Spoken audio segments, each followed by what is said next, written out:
away in 2010. So in 2010, I was at this party.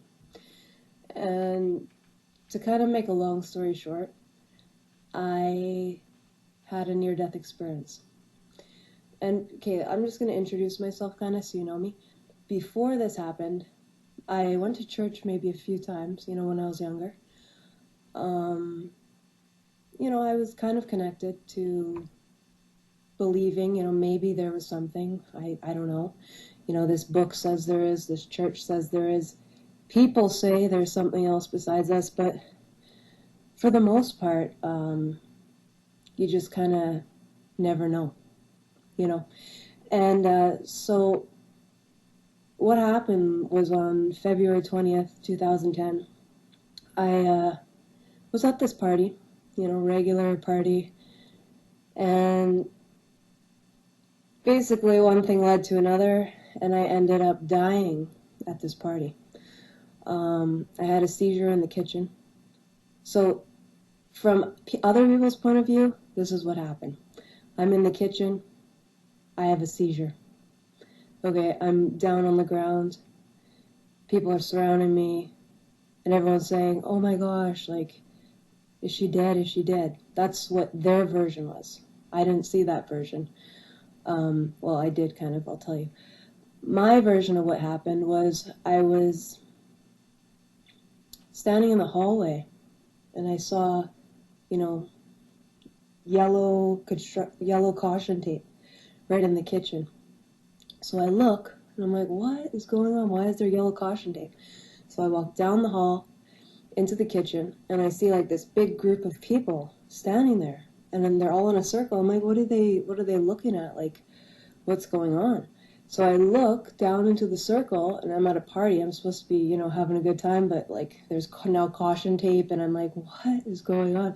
I look down into the circle, and I'm in the middle of the circle, and everybody's staring at me, and my body is laying on the ground. And then I am like, whoa.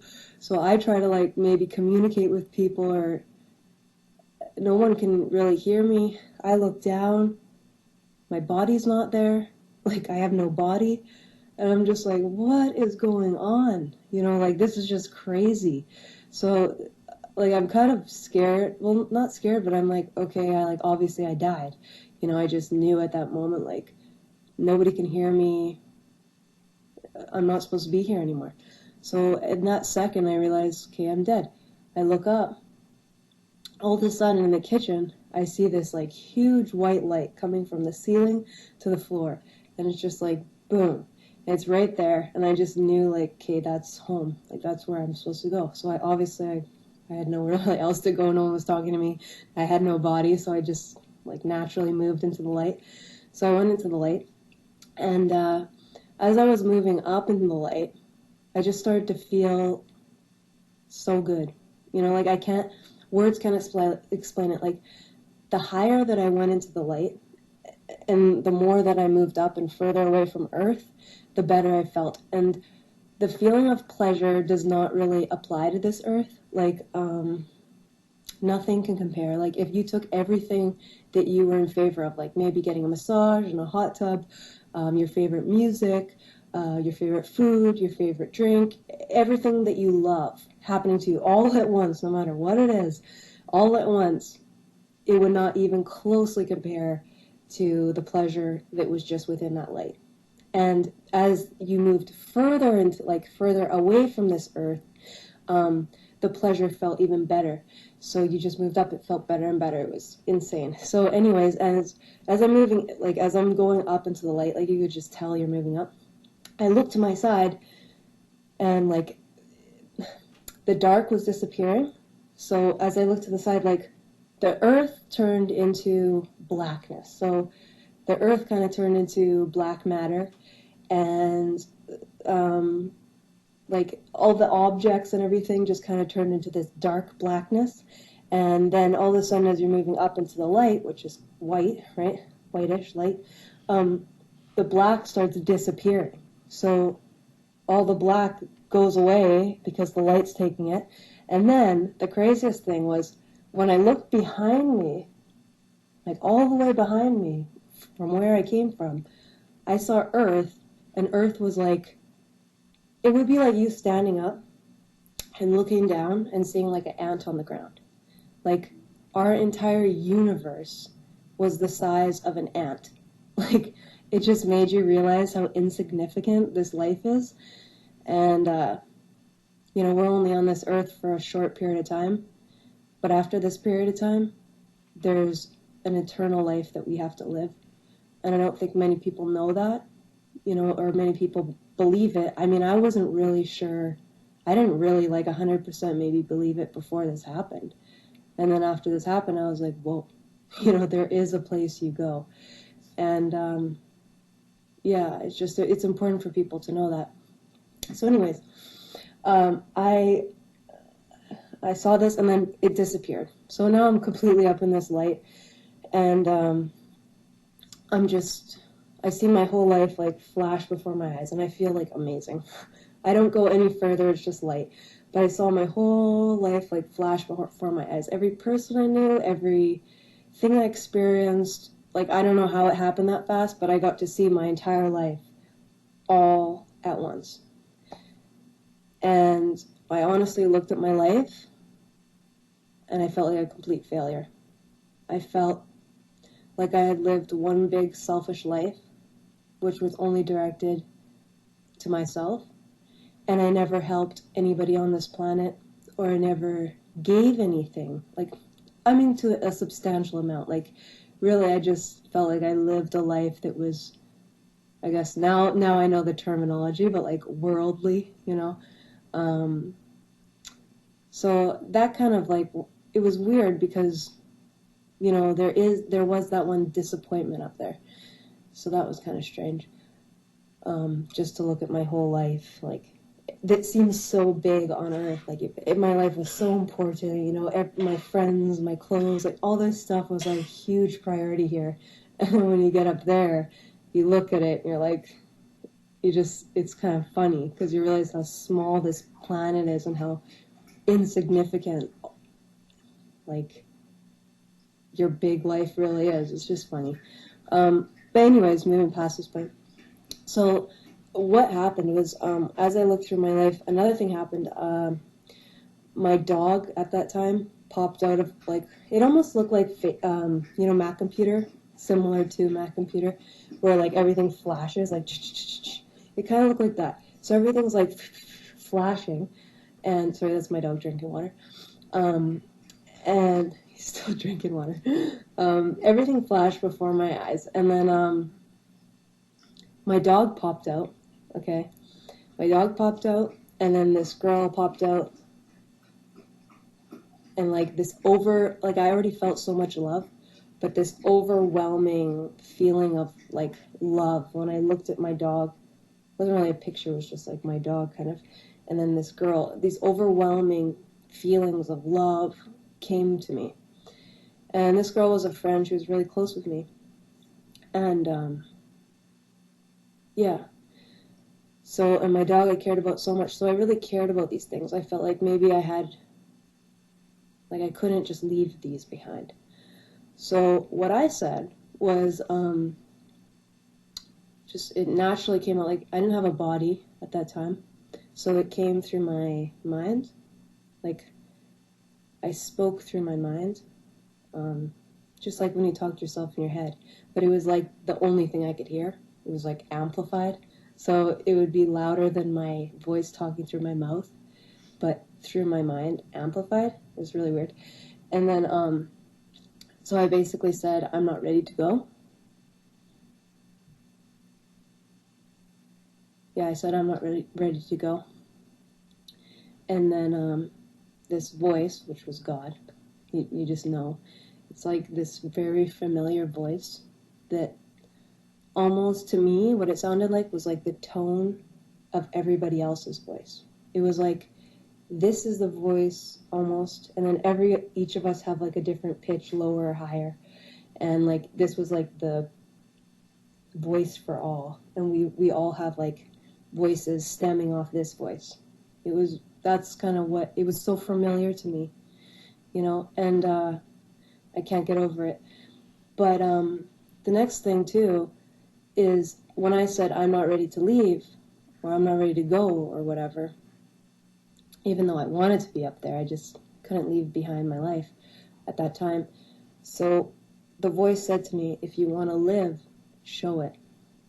And then the minute I said, okay, boom, it was like back out of the light, like back into darkness coming past me, back into my body.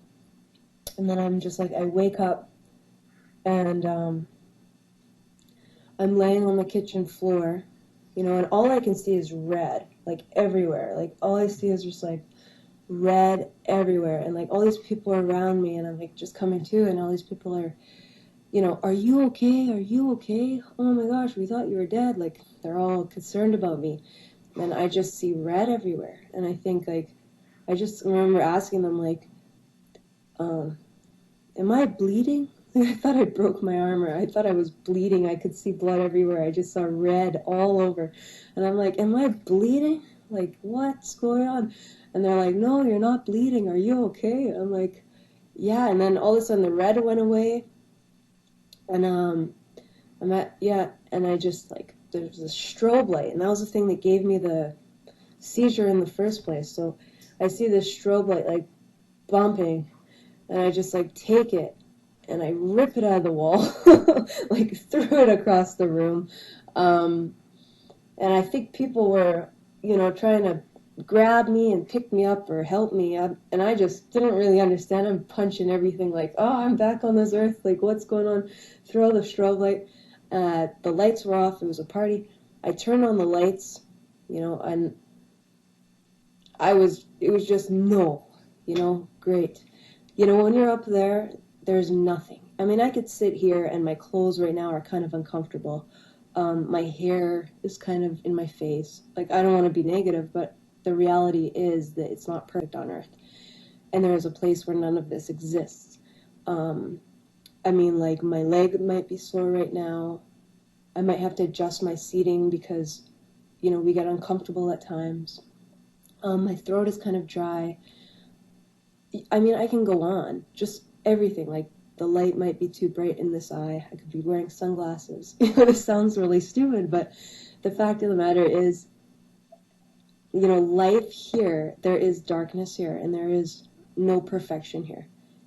And to actually be able to believe or to know that there is a place where there is only good and there is no bad there. It almost doesn't really make sense. It doesn't, like, to us it doesn't, because we're from this earth, and on this earth we have good and we have evil. And the hard thing to realize is beyond this earth there is a place of all good and there is a place of all evil. And when we come to realize that, I think that's really important to help us get through this life, because we're only here for a small time. And, you know, I mean, I'm like 25 now, so say I die at 70, if the world lasts that long, who knows, you know, but if I died at maybe 70, 80, that's less than 50 years left on this planet, and then I have eternity somewhere else.